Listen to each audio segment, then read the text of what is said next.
ಅತಿಥಿಯಾಗಿ ಮಹಿಳಾ ಮತ್ತು ಮಕ್ಕಳ ಕಲ್ಯಾಣ ಇಲಾಖೆಯ ಸಿಡಿಪಿ ಮೇಡಮ್ ಅವರು ಈ ಒಂದು ಅಧ್ಯಕ್ಷತೆಯನ್ನು ವಹಿಸಿಕೊಂಡಿದ್ದಾರೆ.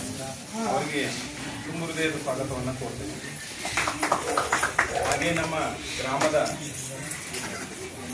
ಗ್ರಾಮಾಡಳಿತದ ಅಧಿಕಾರಿಗಳಾಗಿ ನಮ್ಮ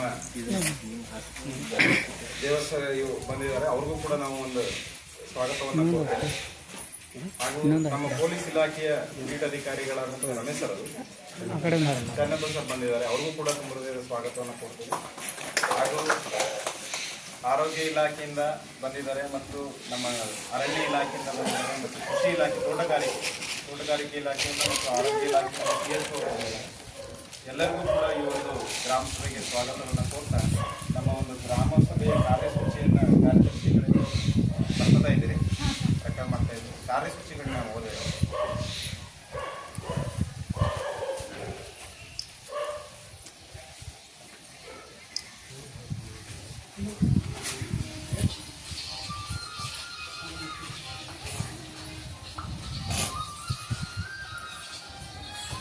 ದಿನಾಂಕ 18/7/2025 ಶುಕ್ರವಾರದಂದು ಮಾನ್ಯ ಶಿಶು ಅಭಿವೃದ್ಧಿ ಯೋಜನಾಧಿಕಾರಿಗಳು ಗ್ರಾಮೀಣ ಬೆಳಗಾವಿರವರ ಉಪಸ್ಥಿತಿಯಲ್ಲಿ ಜರುಗಿಸಲಾಗುತ್ತಿರುವ ಈ ಗ್ರಾಮ ಸಭೆಯ ಒಂದು ಗ್ರಾಮ ಸಭೆಗೆ ಎಲ್ಲ ಸಮಸ್ತ ನಾಗರಿಕರು ಹಾಗೂ ಎಲ್ಲ ರೈತರು ಹಾಗೂ ಯುವಕ ಸಂಘ, ಮಹಿಳಾ ಸಂಘದ ಸದಸ್ಯರು ಹಾಗೂ ನಮ್ಮ ಎಲ್ಲ NRL ಸಂಜೀವಿನಿ ಕಾರ್ಯಕ್ರಮದಡಿ ಕೆಲಸ ಮಾಡ್ತಿರುವ ಎಲ್ಲರಿಗೂ ಕೂಡ ಒಂದು ಸ್ವಾಗತವನ್ನು ಕೋರ್ತಾ ಗ್ರಾಮ ಸಭೆಯಲ್ಲಿ ಚರ್ಚಿಸಕ್ಕ ಸೂಚಿಗಳು ಹೀಗಿದೆ: ಸ್ವಾಗತ ಮತ್ತು ನಾಡಗೀತೆ, ಮಹಿಳೆಯರ ಕುಂದುಕೊರತೆಗಳು ಮತ್ತು ಮಹಿಳಾ ಸಬಲೀಕರಣ, ಮಹಿಳೆಯರ ಬಜೆಟ್ ಮತ್ತು ಆರೋಗ್ಯ, ವಸತಿ ಯೋಜನೆ ಬಗ್ಗೆ ಚರ್ಚೆ, ಗ್ರಾಮ ಪಂಚಾಯಿತಿ ಕರ ವಸೂಲಾತಿ ಕುರಿತು ಚರ್ಚೆ, ಪಂಚಾಯತ್ ವಿದ್ಯುತ್ ಬಿಲ್ ಭರಣ ಮಾಡುವ ಕುರಿತು ಚರ್ಚೆ, ವಿವಿಧ ಇಲಾಖೆಗಳ ವಿವಿಧ ಯೋಜನೆಯಡಿ ವೈಯಕ್ತಿಕ ಫಲಾನುಭವಿಗಳನ್ನು ಆಯ್ಕೆ ಮಾಡುವುದು, 15ನೇ ಹಣಕಾಸು ಕ್ರಿಯಾ ಯೋಜನೆ ತಯಾರಿಸುವುದು, ನಮ್ಮ ಗ್ರಾಮ ನಮ್ಮ ಯೋಜನೆ ಕ್ರಿಯಾ ಯೋಜನೆ ತಯಾರಿಸುವ ಕುರಿತು, ಸಾಂಕ್ರಾಮಿಕ ರೋಗಗಳು ಹರಡದಂತೆ ಮುಂಜಾಗ್ರತಾ ಕ್ರಮ ವಹಿಸುವುದರ ಬಗ್ಗೆ, ಸ್ವಚ್ಛ ಭಾರತ್ ಮಿಷನ್ ಬಗ್ಗೆ ಚರ್ಚೆ, ಮಹಾತ್ಮ ಗಾಂಧಿ ರಾಷ್ಟ್ರೀಯ ಗ್ರಾಮೀಣ ಉದ್ಯೋಗ ಖಾತ್ರಿ ಯೋಜನೆ ಅನುಷ್ಠಾನ ಕ್ರಿಯಾ ಯೋಜನೆ ತಯಾರಿಸುವುದು,